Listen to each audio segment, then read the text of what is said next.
Sa loob ng isang maliit na apartment, may isang lalaking walang awang pinagmamalupitan ang isang batang lalaki. Kahit gaano kalakas ang iyak at sigaw ng bata, hindi tumitigil ang lalaki sa pananakit. Bawat sipa na tumatama ay lalo lamang nagpapahina sa bata, hanggang sa hindi na nito maitaas ang kanyang ulo. Mas masakit pa rito, ang ina ay nananatiling walang pakialam, parang walang nangyayari, nakaupo lang at nanunood ng telebisyon. Lumipas ang panahon, at ang batang iyon na nagngangalang Talca ay lumaki na. Isang araw, kasama siya sa isang field trip ng kanilang klase. Doon, isang siga na nagngangalang Xiao ang nang-aabala sa class president na si Ayaka. Kahit maraming nakasaksi, walang naglakas loob na pumihil. Para sa kanila, simpleng panghaharot lang iyon para makuha ang numero ni Ayaka, kaya pinabayaan na lang. May ilan pang natutuwa habang pinapanood ang pangyayari. Sa gitna ng takot, may isang estudyanteng naglakas loob na tumayo para ipagtanggol si Ayaka, si Talca. Ngunit bago pa man makakilos si Xiao laban sa kanya, nagsalita rin ang pinakasikat at pinakamalakas sa klase na si Takyudo. Hindi dahil may pakialam siya kay Ayaka, kundi dahil naiingayan siya at naabala ang kanyang konsentrasyon. Biglang, habang tahimik na ang lahat, may isang tinig na umalingaw-ngaw mula sa kung saan.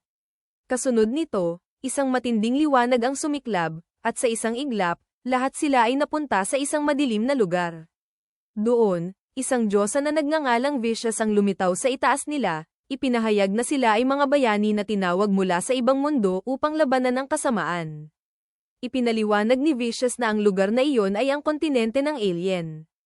Tuwing may lilito na Demon Lord, tinatawag niya ang mga mandirigma upang talunin ito. Ngunit nalito ang lahat sa kanilang narinig. Tanging ang grupo ni Takyudo ang nanatiling kalmado at nagtanong kung ano ang mangyayari kung tumanggi silang tumulong. Sumagot si Vicious na kung ganoon, hindi na sila makakabalik sa kanilang mundo. Ang tanging paraan para makabalik ay sa pamamagitan ng reverse summon ng ritual, na nangangailangan ng isang espesyal na enerhiya na tinatawag na Evil King Essence.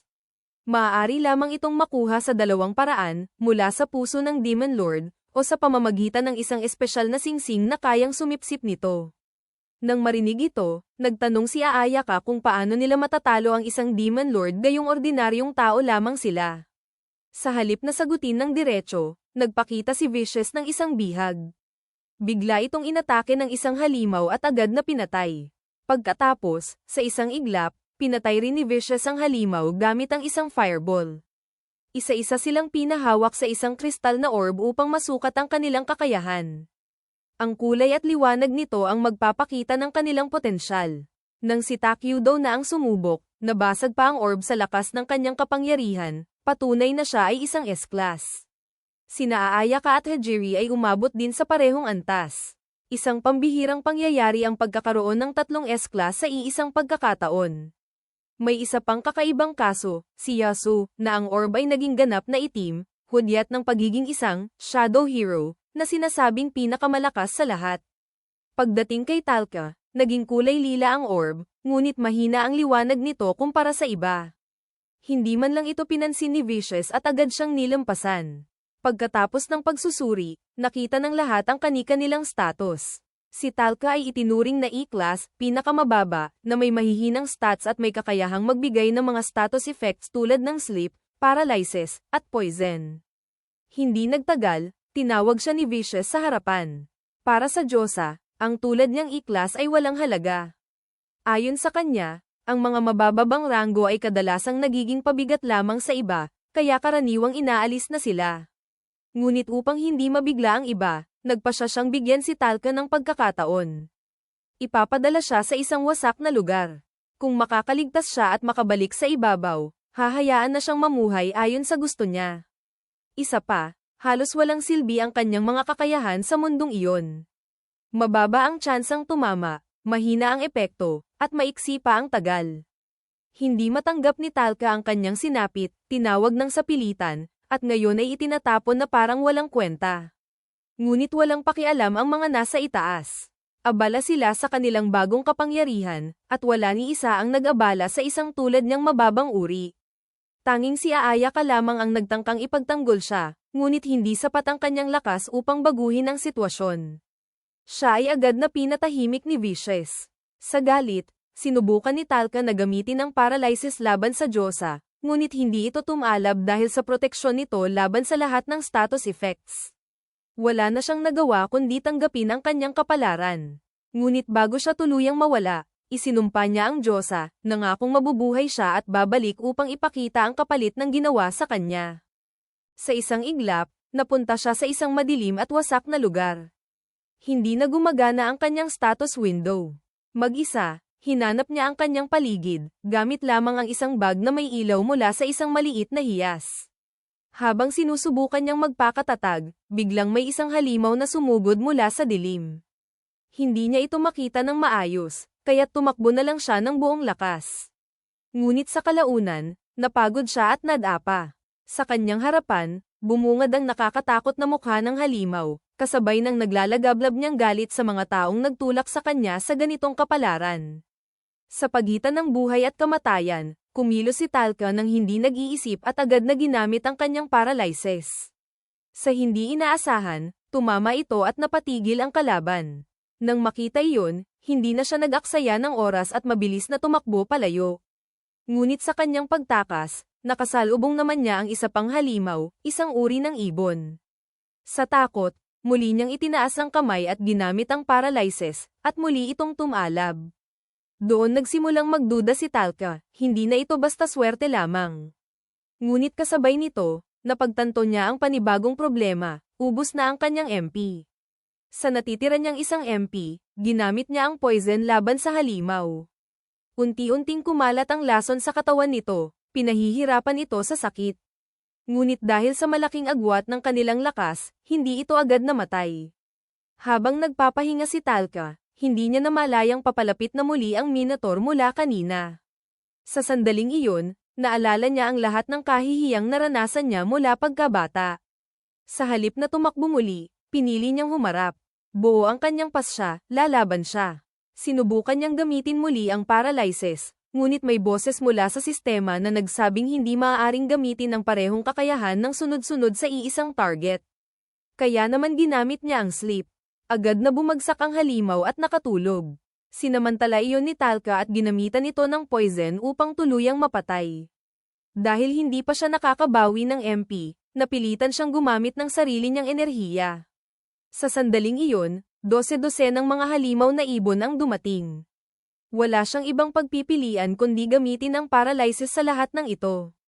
Sunod-sunod ang kanyang pag-atake, ngunit dahil sa labis na pagod, tuluyan siyang bumagsak. Napapaligiran ng mga halimaw, unti-unti niyang tinanggap ang nalalapit na kamatayan. Ngunit sa mismong sandaling iyon, tuluyan nang namatay ang unang ibon na nilason niya. Dahil dito, tumaas ang kanyang antas, bumalik ang kanyang lakas, at nadagdagan ang kanyang mga kakayahan. Nagkaroon muli siya ng pagkakataong lumaban. Dahil sa paulit-ulit niyang paggamit ng mga kakayahan, tumaas din ang kanilang antas. Kaya na niyang gamitin ang paralysis sa maraming kalaban ng sabay-sabay. Mula nang makarating siya sa lugar na iyon, hindi pa pamaalya ang kanyang mga spell, palaging tumatama. Lalo siyang nagkaroon ng kumpiyansa. Lumakas din ang epekto ng kanyang poison, kaya mas mabilis nang namamatay ang mga halimaw. Para sa kanya, ang lugar na ito ay naging parang bukirin ng karanasan, isang lugar kung saan patuloy siyang lumalakas. Umabot ang kanyang antas sa 258, at halos lahat ng kanyang kakayahan ay lumakas ng husto, lalo na ang kanyang MP na tila hindi pangkaraniwan ang taas. Habang nagpapahinga, sa bawat halimaw na namamatay, patuloy ding tumataas ang kanyang antas. Dahil sa dami ng kanilang namamatay, nagsimulang matakot ang mga halimaw sa kanya at nagtakbuhan palayo.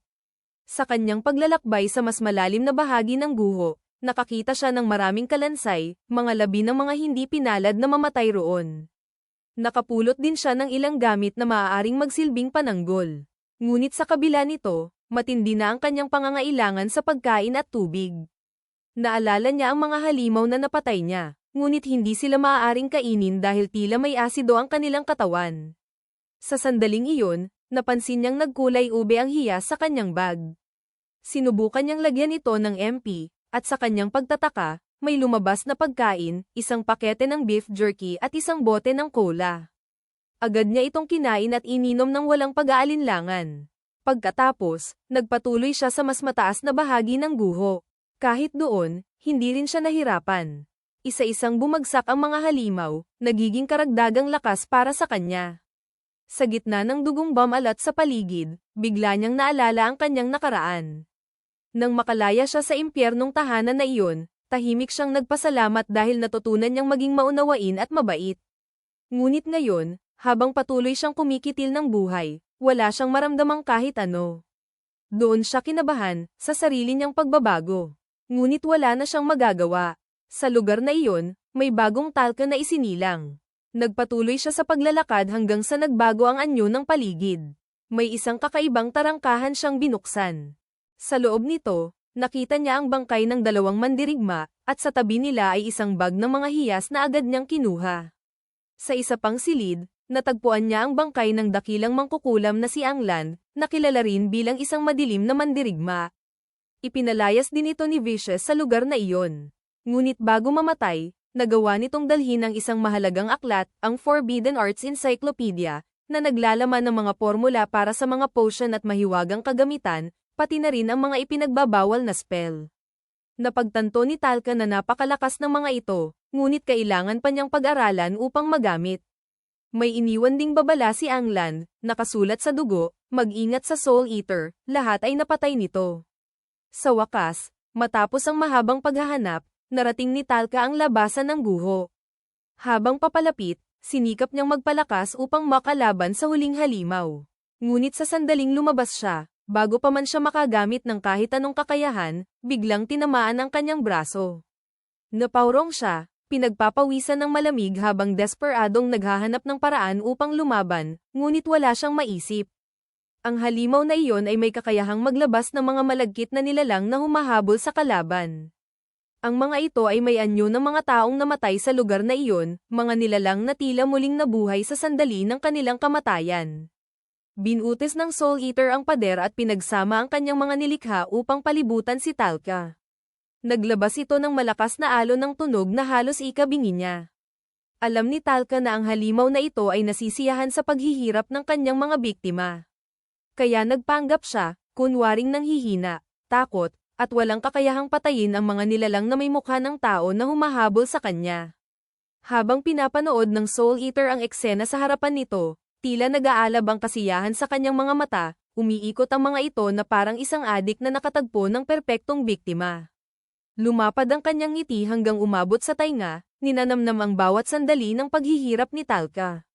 Ngunit sa isang iglap ng kapabayaan, tinamaan ito ng paralysis ni Talca. Napatigil ang halimaw, hindi makapaniwala sa nangyari. Samantala, patuloy ding lumalakas ang kakayahan ni Talca. Sa sandaling iyon, napagtanto niya na buong buhay niya ay puro pag-arte ang ginawa niya, hanggang sa halos makalimutan na niya kung sino talaga siya. Mula ngayon, gagamitin niya ang kasamaan upang durugin ang kasamaan, at ang pagnanais pumatay upang labanan ang kaparehong pagnanais. Sa lugar na ito, maaaring siya ang pinakamahina, ngunit iyon mismo ang naging dahilan kung bakit siya nakaligtas, minamaliit siya ng kanyang mga kalaban. Nagpumiglas ang Soul Eater, dumudugo ang mga mata habang pilit nilalabanan ang epekto ng paralysis. Ngunit habang lalo itong nagwawala, mas lalo itong nasasaktan, hanggang sa tuluyan na itong mawalan ng hininga. Sa sandaling iyon, napalaya ang mga kaluluwang matagal nitong ikinulong. Matagal na pala nilang pinagmamasdan ang paglalakbay ni Talca. Maging si Anglan ay lumitaw, ipinagkatiwala sa kanya ang tungkuling harapin ang Diyos ang si Vicious. Isa-isa, ang mga kaluluwa ay naglaho, umaakyat palayo. Para kay Talca, wala siyang obligasyong tanggapin ang responsibilidad na iyon. Ngunit pinili pa rin niyang subukan. Kahit abutin pa ng matagal, sisiguraduhin niyang mararanasan ng Diyosa ang sakit na kanyang dinanas. Kinuha niya ang hiyas mula sa noo ng Soul Eater at inilagay ito sa pintuan. Sa unang pagkakataon, pumasok ang liwanag ng araw sa madilim na guho.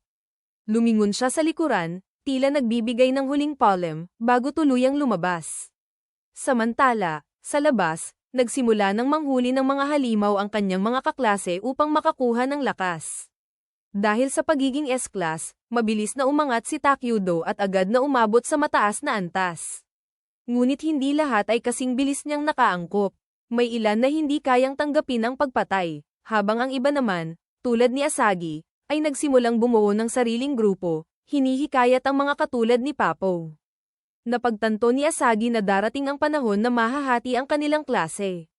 Kung hindi magsasama-sama ang mga mahihina, tiyak na magiging biktima sila ng mas malalakas. Sa pamamagitan ng pagtutulungan, mas madali nilang mahaharap ang mga halimaw at matutupad ang mga utos ng Diyosa. Kung hindi, kamatayan ang naghihintay, tulad ng nangyari kay Talca. Samantala, si Papo, sa unang pagkakataon, ay nakapatay ng isang nilalang. Hindi niya kinaya ang bigat nito at napaluhod siya. Naaalala ang unang pagkikita nila ni Talca, isang mabait na batang nag-aalaga ng isang pasang sugatan sa gilid ng kalsada. Nagising na rin si Ayaka at agad niyang kinumpronta si Vicious. Ngunit sa halip na sagot, luha ang ibinigay ng Diyosa, sinasabing ito raw ay patakaran ng mundong iyon na kahit siya ay hindi kayang baguhin. Hindi pa raw tapos ang ritual, ang natitirang mga estudyante ay kailangang patayin ang mga halimaw. Ang sino mang hindi kayang gawin ito ay ituturing na walang silbi at aalisin. Nang marinig ito, napakuyom ang kamao ni Ayaka. Hindi niya matanggap ang ganitong kalupitan. Bilang isang S-class, nagpasya siyang akuin ang responsibilidad, gagawin niya ang mga misyon hindi lang para sa sarili kundi para rin sa iba, upang mailigtas ang mga mahihina. Hindi tumutol si Vicious at agad itong pumayag. Sa kabilang dako ng kagubatan, may isang dalagang tumatakbo ng buong lakas, hinahabol ng mga banal na mandirigma ng imperyo, mga taong kilala bilang Sword Saint Magatsu, ang kambal na demonyong Ashura, ang malupit na si Singay, at ang mabangis na si Zeresh. Ang direksyon ng kanyang pagtakas ay patungo sa guho na kakalabas lamang ni Talca. Sa puntong ito, halos umabot na sa napakataas na antas ang lakas ni Talca. Kaya na niyang kontrolin ang kanyang paralysis kung kailan niya ito ilalabas, pati na rin ang kanyang poison, maaari niya itong gawing hindi nakamamatay kung gugustuhin. Habang naghahanap ng susubukan ng kanyang kakayahan, napansin niya ang isang grupo ng mga slime. Pinagtutulungan ng malalaking slime ang isang maliit. Ngunit kahit maliit, patuloy itong lumalaban. Ginamit ni Talca ang paralysis at poison sa mga ito bilang eksperimento. Sa gitna ng lahat, napangiti siya sa katatagan ng maliit na slime. Nang makalaya ito, imbes na tumakas, sumunod ito kay Talca. Doon niya napagtanto, pareho silang itinakwil. Pinili niyang isama ito at pinangalan ng Piggy Arrow, ginagawa itong kasangga at tagamasid sa kanyang likuran. Kasabay nito, pinag-aralan din niya ang aklat na naiwan ni Anglan, na naglalaman ng paraan kung paano palakasin ang mga slime gamit ang mga espesyal na kemikal. Samantala, unti-unti nang naabutan ng 4 na banal na mandirigma ang babaeng tumatakas. Nang makita niyang wala na siyang matatakbuhan, napilitan siyang ihanda ang sarili sa laban, isinuot ang kanyang espiritong baluti. Hindi niya alam, sa kanilang paghahabol, nakasalubong na nila si Talca. Sa kanilang paningin, isa lamang siyang maruming batang walang halaga, isang perpektong target para subukan ang kanilang mga espada. Kahit mamatay siya, walang makakaalam. Sa kabila ng kanilang titulong, banal na mandirigma, wala silang pinagkaiba sa mga halimaw. Gumagawa sila ng karumal-dumal na gawain, kinikidnap ang mga babae para sa sariling kaligayahan bago patayin, at handang gawin ang kahit ano kapalit ng pera. At ang pagtugis sa dalagang iyon, ay isa lamang sa kanilang mga misyon. Binalewala ni Talca ang mga sinabi ng 4 na mandirigma at unti-unting umurong. Kitang-kita sa kanyang mukha ang takot, habang ang kanyang katawan ay tila nang hihina at halos mawalan ng lakas. Ngunit nang sumugod si Magatsu, sa isang iglap ay tinamaan ito ng paralysis at bumagsak. Para kay Talca, ang mga taong ito ay wala man lang sinabi kumpara sa mga halimaw sa guho. Ngunit ang kanilang kasamaan ay mas malala pa. At kung mamamatay ang mga ito, hindi lamang siya matutuwa, makakaramdam pa siya ng kakaibang kasiyahan. Wala silang nagawa, isa-isa silang tinamaan ng poison at tuluyang namatay ng walang laban. Samantala, naramdaman ng dalagang hinahabol ang pagkawala ng presensya ng 4 na mandirigma. Napanginig siya sa kaba. Alam niyang may ibang pumatay sa kanila, isang taong hindi man lang mukhang malakas. Mas lalo itong nakakapangilabot. Agad niyang iwinasiwas ang kanyang espada, ngunit sa isang iglap ay tinamaan siya ng paralysis. Hindi agad siya pinatay ni Talca. Nais niya muna itong kausapin. Kinumpirma rin niya na siya nga ang pumatay sa 4 na banal na mandirigma. Matapos tiyakin ng dalaga ang katotohanan, itinuring niya si Talca bilang tagapagligtas ng kanyang buhay. Doon nalaman ni Talca na ang lugar na kinaroroonan niya ay hindi ang alien, kundi ang timog na kagubatan ng kaharian ng Ula. Ipinakita rin niya ang aklat ni Anglan, ngunit hindi ito mabasa ng dalaga dahil sa sinaunang wika nito. Gayunpaman, may kilala siyang kayang umunawa rito, isang babaeng kilala bilang Forbidden Witch. Dahil sa sobra niyang kaalaman sa mga ipinagbabawal na bagay, itinuring siyang mapanganib at ipinatapon. Matatagpuan siya sa Golden Devil Belt, isang mapanganib na lugar sa gitna ng kontinente. Nagpasalamat si Talca sa impormasyon. Para sa kanya, doon na magtatapos ang kanilang ugnayan. Tumalikod siya at nagpatuloy sa kanyang landas. Sa kanyang pananaw, ang dalaga ay isang taong may prinsipyo, masyadong tapat, maging sa kabutihan o kasamaan. Ipinapaalala siya nito sa isang taong kilala niya noon, isang taong sobrang bait hanggang sa maging delikado para sa sarili. Hindi rin naman hilig ni Talca ang basta nalang pumatay. Pinapatay lamang niya ang mga lumalabag sa kanyang sariling pamantayan. Gayunpaman, nag-iingat pa rin siya, iniutos kay Piggy Arrow na bantayan ang kanyang likuran sakaling umatake ang dalaga kapag nakagalaw na ito. Matapos ang ilang araw na paglalakbay sa kagubatan, narating niya ang Mill City. Nagpakilala siyang isang mersenaryong nagmula upang sakupin ang mga guho. Dahil sa utos ng Marquis na tanggapin ang maraming mersenaryo, pinapasok siya kahit walang dokumento. Naghanap siya ng matutuluyan at gumamit ng peking pangalan, Hati, upang mas mapadali ang kanyang pamumuhay. Habang nag-iikot, napansin niyang sanay na ang mga tao sa presensya ng mga dayuhan. Maayos din ang seguridad at kumpleto ang mga tindahan. Katamtaman lamang ang kalidad ng pagkain, hindi espesyal, pero hindi rin masama. Sa mga tavern, madali siyang nakakalap ng impormasyon. Nalaman niya na sa kontinente, bawat bansa ay may sariling hukbo at mga orden ng kabalyero na kasing lakas ng mga halimaw. Kabilang sa mga kilala ang Legion ng Emperador Falcon Ian, ang White Wolf Knight Order ng Hilagang Kaharian ng Magnal, ang Annihilation Holy Force ng Yunado sa Kanluran, at ang Demon War Knight Order ng kahariang kinaroroonan niya. Ngunit ayon sa karamihan, ang pinakamalakas sa lahat ay ang Black Dragon Knight Order ng kaharian ng Bakos, ang puwersang Samira sa banal na bansa ng Ni. Ang kanilang 5 Dragon Warriors ay kayang tapatan ng isang buong bansa. Mayroon ding mga kilalang nilalang tulad ng Supreme Human at ang Brave Blood Assassin. Matapos marinig ang lahat ng ito, bumalik si Talca sa kanyang silid upang pagplanuhan ang susunod niyang hakbang. Una, kailangan niyang makahanap ng taong kayang bumasa ng aklat ni Anglan. Pagkatapos, gagawa siya ng potion upang palakasin si Piggy Arrow. Para magawa iyon, kailangan niya ng bone powder mula sa Bone King, na matatagpuan sa Mills Ruins, ang parehong lugar na kasalukuyang pinapasok ng mga mersenaryo dahil sa bagong natuklasang bahagi nito. Ayon sa anunsyo ni Marquis Hartley, ang makakakuha ng Dragon Eye Chalice ay bibigyan ng 300 gintong barya, at maaari ring kunin ng iba pang kayamanan at materyales mula sa mga halimaw. Habang pumipila si Talca para magparehistro, may napansin siyang kaguluhan. May isang kabalyero na tila kinilala ang isang babae bilang si Ceres, ang commander ng Uris Knight Order mula sa bansang Ni. Akala niya ay isa itong hinahanap na elf, ngunit hindi tumugma ang mukha nito. Ipinakilala ng babae ang sarili bilang si Mist, dahilan upang mapahiya ang kabalyero at umalis. Napagtanto ni Talca na siya ang parehong dalagang kanyang tinulungan sa kagubatan. Naisip niyang magiging kapaki-pakinabang ang pagkakaroon ng kakilala sa lungsod, kaya kinuha niya si Mist bilang gabay sa pagbili ng mga kagamitan upang hindi siya maloko sa presyo. Matapos ang ilang araw na walang pahinga, biglang bumagsak si Mist sa pagod. Ayaw niyang maging pabigat, kaya agad siyang umalis.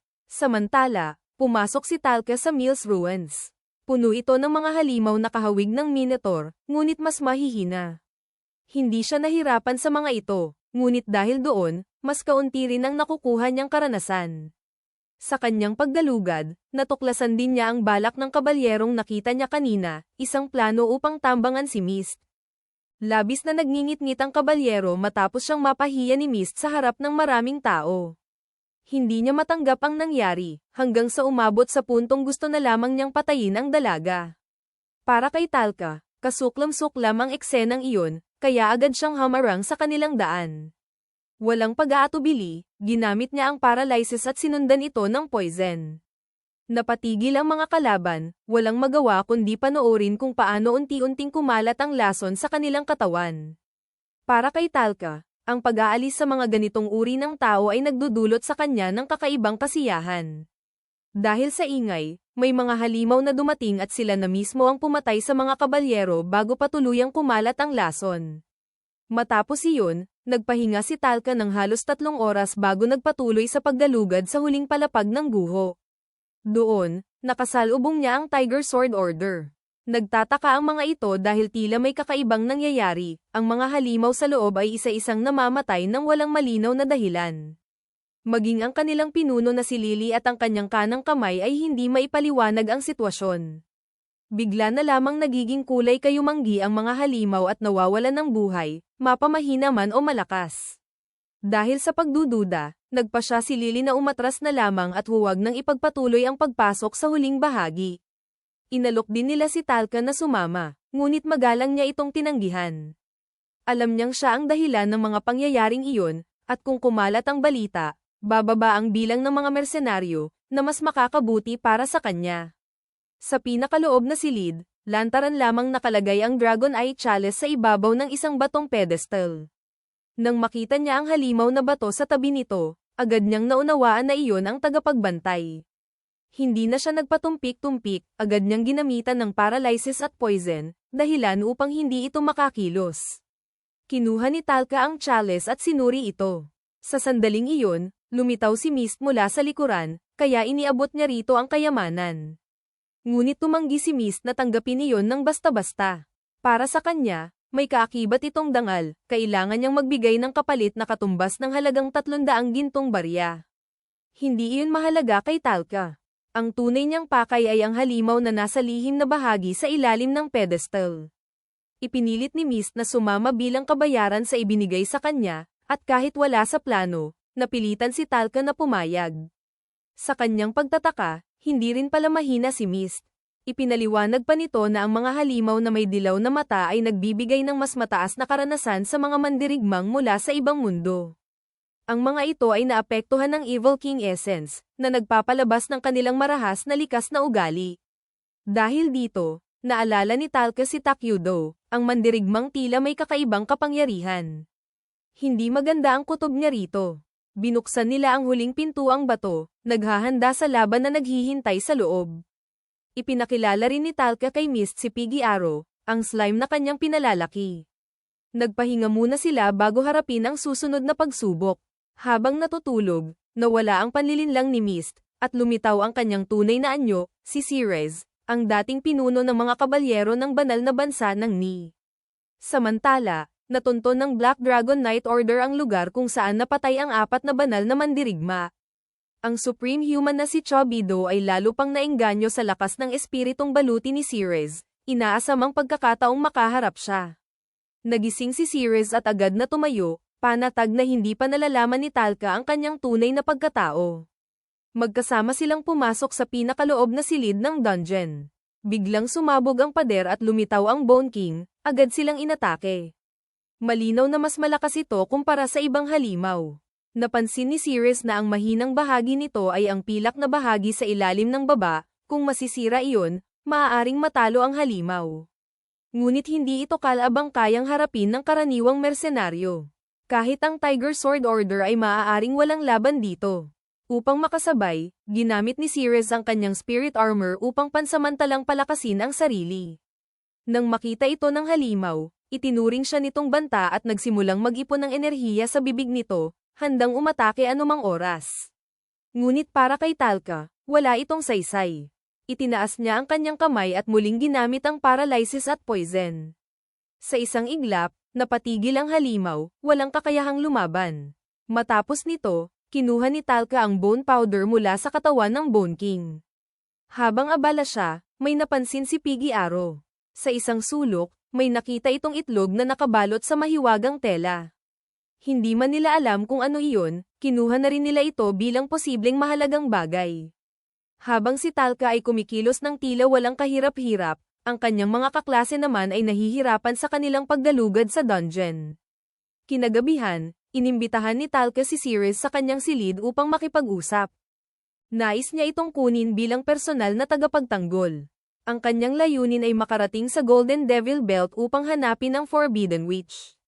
Dahil sa panganib ng lugar na iyon, mas makabubuti kung may kasama siya. Nagkataon namang patungo rin si Ceres sa Duchy of Yanet, at ang pagdaan sa Golden Devil Belt ay makakatulong din sa kanyang layunin. Ipinahayag din ni Talca na alam na niya ang tunay nitong pagkatao. Noon, hinahabol si Ceres ng mga banal na mandirigma dahil nakita nila ang kanyang tunay na anyo. Ngunit ngayon na wala na ang mga ito, mas magiging madali ang kanyang paglalakbay. Sa huli, pinili ni Ceres na magtiwala kay Talca, dahil sa pagtulong nito sa kanya, at pumayag na samahan siya sa kanilang paglalakbay patungo sa Golden Devil Belt. Ginamit din ni Talca ang isang Spirit Stone mula sa guhong pinanggalingan niya bilang kabayaran kay Ceres. Hindi niya alam na ang batong iyon ay isang Dragon Crystal, isang napakabihirang bagay na sinasabing nagmula sa maalamat na Blue-Eyed Dragon. Matagal na itong hindi umiikot sa merkado, at ang halaga ng maliit na batong iyon ay lampas pa sa Dragon Eye Chalice na nakuha nila kanina. Agad siyang binalaan ni Ceres na huwag itong ilalabas ng basta-basta dahil tiyak na magdudulot ito ng gulo. Ipinahayag din niya na siya ay kasalukuyang hinahabol at may mga bagay sa kanyang nakaraan na hindi niya maaaring ibunyag. Ngunit para kay Talca, wala itong saysay, hanggat ginagampanan nito ang tungkulin bilang kanyang tagapagtanggol, sapat na iyon. Kinagabihan, hindi mapakali si Ceres habang nagpapahinga. Marami siyang iniisip, lalo na kung maaari ba niyang pagkatiwalaan si Talca, katulad ng tiwalang minsang ibinigay sa kanya ng prinsesa. Pagsapit ng umaga, ibinahagi ni Ceres na ang mismong nagbigay ng pangalang Forbidden Arts ay si Vicious. Ayon sa mga kwento, ito ay sinaunang uri ng mahika, mga kapangyarihang ipinagbawal ng Diyosa ayon sa sarili nitong kagustuhan. Sa madaling salita, mga mahikang itinuturing na banta sa kanya. Matapos kumain, pansamantala silang naghiwalay upang asikasuhin ang kani-kanilang gawain. Dumalo si Ceres sa selebrasyon ng Marquis, kung saan inimbitahan ng isang matandang mangkukulam na kayang magtanggal ng ilusyon upang patunayan ang pagiging tunay ng Chalice. Ang aura ng matandang iyon ay napakadilim, dahilan upang makaramdam ng kaba si Ceres. Samantala, si Vicious ay nakikipag-usap ng sarilinan kay Ayaka. Nais niyang isama si Ayaka sa grupo ni Takyudo, ngunit tumanggi ito, naniniwalang hindi niya kayang sabayan ang lakas ng grupo. Para kay Vicious, isa itong problema, nakikita niyang ang pagiging makasarili ni Ayaka ay nakakasira sa pagkakaisa ng klase. Upang kumbinsihin siya, nagpanggap pa ang Diyosa na umiiyak, sinisisi ang sarili dahil hindi niya ito matulungan. Ngunit hindi ito nakaapekto kay Ayaka. Gayunpaman, tiniyak niyang gagampanan pa rin niya ang kanyang tungkulin bilang isang S-class na mandirigma. Sinamantala ni Vicious ang pagkakataon at ipinasa kay Ayaka ang responsibilidad sa mga estudyanteng bumagsak sa pagsubok. Nagulat siya, dahil sa kanilang kasunduan, siya dapat ang lalaban para sa mga ito. Ngunit sinabi ni Vicious na utos iyon ng hari, ang mga hindi kayang lumaban ay hindi maaaring manatili. Wala siyang nagawa kundi tanggapin ang alok na sumali sa grupo ni Takyudo, kahit labag sa kanyang loob. Pagkaalis niya, agad na ipinakita ni Vicious ang tunay nitong ugali, para sa kanya, isa lamang istorbo si Ayaka. Samantala, sa Millstown, lampas na sa oras ng kanilang napag-usapang pagkikita, ngunit wala pa ring bakas si Ceres. Bagaman nagtataka, nagpa siya si Talca na alamin ang nangyari. Para sa kanya, walang dahilan si Ceres upang lokohin siya, kung ayaw nitong sumama, maaari naman itong tumanggi noon pa. Habang naglalakad, narinig niya ang usapan ng mga mersenaryo, hinahabol daw si Ceres ng mga banal na kabalyero patungo sa Shadow Forest. Sa kalangitan, nagkalat ang Black Dragon Knight Order, naghahanap sa kanya. Natunton nila si Ceres at agad itong pinalibutan. Ngunit hindi siya sumuko, lumaban siya at napatumba ang tatlo sa kanyang mga humahabol. Ngunit kapalit nito ay ang kanyang pagkapagod. Bago pa siya makapagpahinga, hinarap niya ang isa sa pinakamalalakas, si Vice Captain Gizen ng Oben Squad, isa sa 5 Dragon Knight Commanders. Sa gitna ng laban, ibinunyag nito ang kanilang utos, hindi siya huhulihin, kundi papatayin. Hindi rin itinago ni Gizen ang kanyang maruming intensyon, balak pa niyang abusuhin si Ceres bago ito patayin. Ngunit sa sandaling iyon, Muling umalingaw-ngaw ang pamilyar na incantation ng paralysis. Nagulat si Ceres nang makita si Talca. Nag-aalala siya na baka madamay ito dahil sa kanyang sitwasyon. Ibinigay pa niya pabalik ang Dragon Crystal, ngunit hindi ito pinansin ni Talca. Para sa kanya, napakahirap makahanap ng mapagkakatiwalaang kasama, kaya't hindi niya ito basta bibitawan. Dahil dito, halos maluha si Ceres. Ngunit bigla siyang napatigil nang sabihin ni Talca na habarin niya ang kanyang damit. Sandaling napuno ng katahimikan ng paligid, habang may isang naghihingalong katawan sa tabi nila. Ang totoo, nais lamang ni Talca na magpalit siya ng kasuotan dahil nakilala na siya ng mga tao sa Millstown sa kanyang suot. Ang pagpapalit ang pinakamainam na paraan upang makaiwas sa panganib. Iminungkahi rin niya na kapag nakarating sila sa Forbidden Witch, maaari silang humingi ng tulong upang maitago ang kanilang presensya. Kaya't hindi problema ang patuloy nilang pagsasama. Habang pinagmamasdan si Ceres, may naalala si Talca, isang tao mula sa kanyang nakaraan. Kahit hindi magkapareho ang itsura at ugali, may pagkakatulad sa kanilang pagkatao. Kung iiwan niya ito ngayon, parang tinalikuran din niya ang taong iyon. Matapos ayusin ang lahat, nilapitan nila si Gizen na halos hindi na makagalaw. Plano nilang kunin ang impormasyon tungkol sa kung sino ang nasa likod ng utos. Ngunit bago pa ito makapagsalita, isang sibat ang biglang sumalubong at tumagos sa kanyang ulo. Ang naghagis nito ay isang lalaking nakasakay sa puting dragon, may puting buhok at maputlang-pulang mga mata. Siya si Civet, kilala bilang Supreme Human at pinuno ng 5 Dragon Knights. At mula sa kanyang bibig, lumabas ang katotohanan, ang nagutos ng pagpatay kay Ceres ay walang iba kundi si Haring Ultra. Nahumaling ang matandang hari sa kagandahan ni Ceres. Handa niyang ibigay ang lahat ng kanyang kayamanan kapalit lamang ng pananatili nito sa kanyang tabi. Ngunit dumating si Civet upang kunin siya, dahilan upang magngit-ngit sa sakit at galit ang hari. Dahil hindi niya matanggap na mapupunta si Ceres sa iba, mas pinili ni Ultra na ipapatay na lamang siya kaysa makita itong mapahamak sa kamay ng iba. Nang marinig ito, tila gumuho ang mundo ni Ceres. Ang hari na buong puso niyang pinrotektahan ang siya pa palang nagnanais sa kanyang kamatayan. Ngunit si Civet, sa kanyang kayabangan, ay nag-alok ng isang pagkakataon, binigyan niya si Ceres ng karapatang ipaglaban ang kanyang buhay. Kung matatalo niya ito sa isang laban, palalayain siya. Nais niyang subukin ang lakas ng spirit armor. Ngunit nang makita rin niya si Talca, mas lalo siyang naengganyo. Isang ordinaryong tao na nakatayo sa harap ng 5 Dragon Knights nang walang takot. Alam ni Talca na ang kanyang sitwasyon ay parang may espada na nakatutok sa kanyang leeg. Masyado ring malayo ang distansya upang agad makapaglabas ng spell. Ang taong nasa harapan niya ay mas mapanganib pa kaysa sa Soul Eater na kanyang napatay noon. Ngunit sa kabila nito, nanatili siyang kalmado, ngumiti pa nga siya habang lumalapit. Alam niyang hindi siya dapat magpadalos-dalos. Kaya't nagpa siya siyang magpalipas ng oras.